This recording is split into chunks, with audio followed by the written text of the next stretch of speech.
আজকের গল্পে একটি রহস্যময় সমুদ্রের কথা বলা হয়েছে, যেখানে যাওয়ার পর কেউ বেঁচে ফেরে না।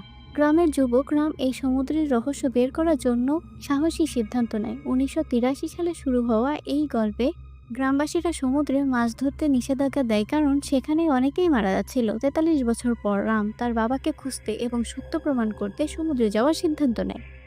গল্পের মধ্যে রামের দাদা তাকে সমুদ্রে যেতে নিষেধ করলেও রাম থমাসের সঙ্গে কাজ করে এবং অবৈধ ব্যবসায় জড়িয়ে পড়ে। রাম একটি ছেলেকে সাথে নিয়ে সমুদ্রে যায়, কিন্তু পুলিশের গুলিতে সে ছেলে মারা যায়। এই ঘটনায় রাম থমাসের বিরুদ্ধে প্রতিশোধ নিতে চায় এবং গ্রামবাসীদের সত্যি জানানোর সিদ্ধান্ত নেয়। রাম সমুদ্রে যাওয়ার পর ভূতদের মুখোমুখি হয় এবং জানতে পারে যে পূর্বপুরুষদের মৃতদেহের কারণে এই ভয়। সে বসের কফিন খুঁজে বের করে এবং সেটিকে সমুদ্রে দাফন করে। এর ফলে সমুদ্রের অভিশাপ শেষ হয় এবং গ্রামবাসীরা খুশি হয় যে এখন থেকে আর কেউ মারা যাবে না।